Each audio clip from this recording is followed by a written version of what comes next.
Hey kids, this is day 2 of our reactions. Yesterday we looked at these 3 reactions right here. We took methane, which is CH4, and we added some oxygen to it, and out came CO2 and H2O. These are the reactants, these are the products. We also took propane, that was also coming out of the into the Bunsen burner, and that was C3H8, and we combusted it as well, and we got the CO2 and the H2O. And then the last reaction that we did was magnesium plus oxygen. We took that magnesium ribbon. So one of the points was, when magnesium is a solid, it has a charge of 0. It's just plain metallic magnesium. But then when it bonded with oxygen, it became an ion. So it would have had a +2 charge, and then oxygen has a -2 charge. And then we balanced this one as well by putting coefficients in front of this. And the coefficients are going to be big deals sometime soon. Today, we're going to move on to potassium chlorate and sugar. Despite the fact that potassium chlorate is an ionic compound, it still actually melts, which is kind of weird. You remember that. Usually, ionic compounds have a very high melting point. So let's go ahead and make this, make the formula. So it's potassium, so that's a K. And chlorate is from your flashcard, ClO3. So ClO3 is chlorate. Look it up on your flashcards. It consists of a chlorine bonded to an O, bonded to an O, bonded to an O. You'd expect to have 7 valence electrons plus 6 plus 6 plus 6 valence electrons. Add it all up, and there's a certain number of electrons, but chlorate, it has a -1 charge, and so there's actually an extra electron that's taken from somewhere in the universe to make this an anion. So the whole thing, it's one thing, ClO3 has a -1 charge. And then we bond it to potassium. So potassium gets a charge of +1, and I know that from its being in the first column of the periodic table. So we take potassium chlorate and we start to melt it, which is kind of weird. And as it melts, it breaks down. So one of your questions is, hey, what kind of reaction is that where things break down? And those are called, you know, decomposition reactions. And this breaks down into KCl, which is called potassium chloride, KCl, and oxygen, O2. Oxygen is going to be a gas. So potassium chlorate was a solid, put an S there. Potassium chloride is a solid, S. Some people that have like high blood pressure, the doctors will ask them to not use sodium chloride, NaCl, and instead use potassium chloride. It can sometimes help with blood pressure issues. The other thing that is made when potassium chlorate decomposes is oxygen gas, O2. So I'm going to write down a G right there. Now, once in a while you can have oxygen that's a solid, but boy, it's got to be cold before it turns into a solid. And this is pretty warm. So if you look over here, this is kind of a dangerous compound. You can see that it's bubbling. I wonder what those bubbles are. Is it potassium chlorate? Nope. Is it potassium chloride? No. It's oxygen gas. In the meantime, we're going to look at another compound, and that compound is some sort of sugar, C6H12O6. And carbon's from the right, hydrogen's from the right, oxygen's from the right, and so that's a molecular compound. When you take sugar like this, and if you add oxygen to it, then you should start thinking, that's the kind of reaction that I know. There's a fuel source that has carbon in it. And then there's oxygen. So do you know what the products are going to be? Sure you do. Carbon dioxide, CO2, and H2O. And again, you can write those in either way. Now because this is super hot, when this reaction occurs, CO2 and H2O are both going to be gases. And this oxygen right here, that's pretty much always a gas unless it's really cold. So I'm going to write a G there, and a G there, and a G there. And then glucose, so hexacarbon, dodecahydrogen, hexaoxide is the IUPAC name. But the common name is glucose, sugar. And then O2, oxygen, CO2 is carbon dioxide, H2O is water, of course. All right, so we've got the bubbles coming out there. Boy, I hope you can see the bubbles. I'm going to find some glucose around here. That's not the usual form of glucose. I'm going to use a pencil for my glucose. And you're thinking like, well, that's not sugar because if you taste it, it's not It's not delicious candy cane at Christmas time, but it actually is a polymer of glucose. So I'm going to use this as my glucose source. Wood is often called cellulose, and cellulose is a polysaccharide. Saccharide means sugar. So if you have a whole bunch of sugar molecules bonded one to another, to another, to another, to another, that's a polysaccharide. See the bubbles coming off of the potassium chlorate as it breaks down into these things. So breaking down, what kind of reaction is that? That's, of course, a decomposition reaction. And then what happens when I take this sugar? And is it warm enough? I think I better turn the light off. I don't like this!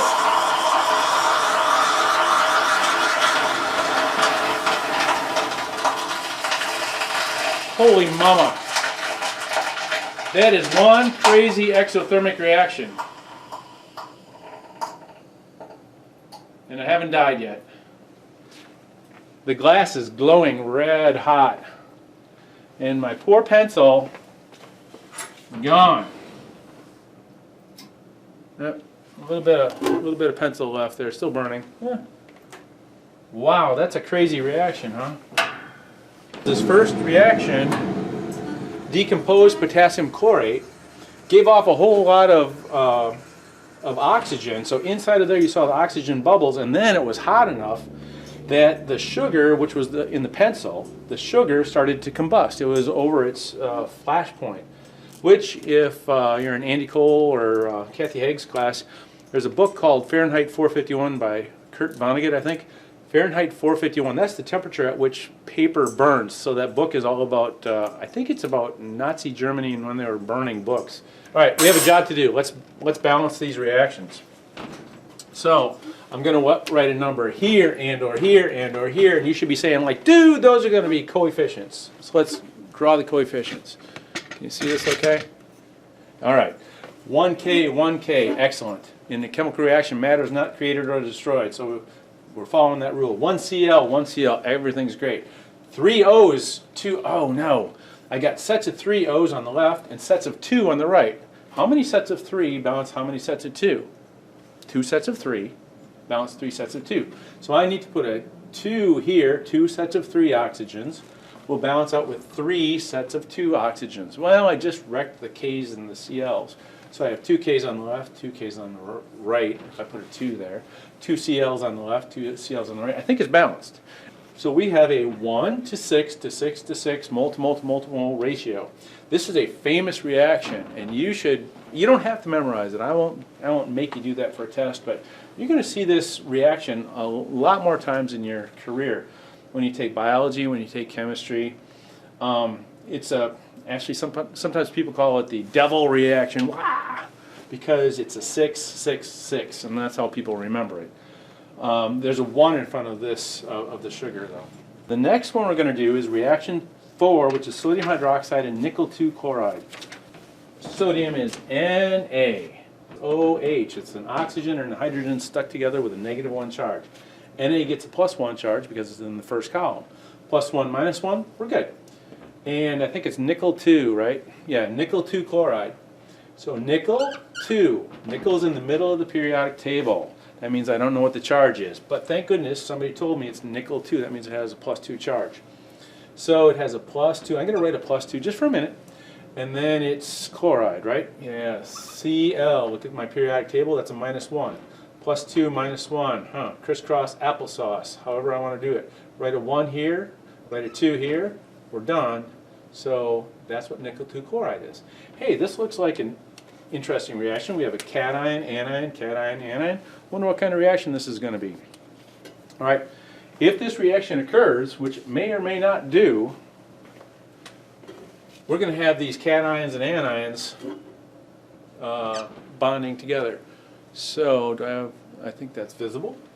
So this cation, Na, may very well, if I put them in water, may very well match up, bond with chloride. Now Cl, it says Cl2 here, but don't just take that 2 over. We have to start from scratch to figure this formula out. And I think you know that sodium chloride is NaCl. You've seen it before, right? Na gets a +1, Cl gets a -1, we're good. The other cation-anion combination is nickel cation, hydroxide anion. But this nickel almost for sure stays as nickel plus 2. And then hydroxide has a -1. Plus 2 minus 1. I need 2 hydroxides. Anything with sodium pretty much always ends up being aqueous. Nickel chloride, well, nickel is not very aqueous, but chloride is, so I think that that's aqueous. And sodium chloride, does that dissolve in water? Does salt dissolve in water? Sure it does, so that's aqueous as well. But this one here, nickel hydroxide, I don't know. Let me show you how this works. Sodium hydroxide, solid. Nickel 2 chloride, this is an old bottle. Nickel 2 chloride is a solid, but a little while ago I put them in water. Put a little bit of this stuff in water, and you can see right through them. Even if they're colored, you can see through them, and that means they're aqueous. We used to say back when they had newspapers, you'd say if you can read the newspaper through them, they're aqueous. And so both of these are dissolved, they're aqueous. Sodium hydroxide, nickel 2 chloride. This is a double replacement reaction, right? A girl and a boy and a girl and a boy makes, they switch, that kind of thing. Cation, anion, double replacement reaction. What's the rule for this? Well, there it goes. The rule is if the side over here on the right side, if the product side have more solids and or liquids and or gases, then yes, this reaction will occur. If there's not more solids and or liquids and or gases over here, there's more solids, liquids, gases on the reactants side, then nothing happens. You put them in a test tube, nothing happens. You can pour them either way. So let's see which is going to be more interesting. Here comes the sodium hydroxide. I pour it in there. Blub, blub, blub, blub, blub, blub. Oh, wait, I can't read the newspaper through that. Right? That means there's a solid in there. Now, this solid is eventually going to fall to the bottom of the flask, or if its density is less than that of water, it would float to the surface. But I certainly can't see through that. I can't see through that at all. So there's a solid in there. Well, I know the solid's not sodium chloride because I've seen salt water before and I can see right through it. So I'm pretty sure nickel 2 hydroxide is the solid stuff. And if I look at the back of my periodic table, look here and look for hydroxides. Oh, most of them are solids. Is this an exception? No, it is not. Nickel is not in group 1A, the first column of the periodic table. It's not calcium, not strontium, not barium. Nope, that's the solid. This reaction, is S. It makes a solid. Are there more solids, liquids, gases over here? Yes, the reaction occurred, and we just saw that reaction occur. So now all we have to do is balance this reaction. We need to put coefficients here and or here and or here and or there. One sodium, one hydroxide, 2 hydroxides. Uh-oh, we have to put a big old 2 there as a coefficient. I just messed up my NAs, didn't I? My sodiums. 2 sodiums. I need 2 sodiums here. So that is a balanced reaction. It's a 2 to 1 to 2 to 1 mole to mole to mole to mole ratio. And we are going to be doing stoichiometry pretty darn soon, in which we're going to say like, hey man, if I started off with so many grams of sodium hydroxide and I started off with so many grams of nickel 2 chloride, how many grams of sodium chloride, how many grams of nickel 2 hydroxide would I expect to make? That's what stoichiometry is all about. It's a really, really important part of chemistry.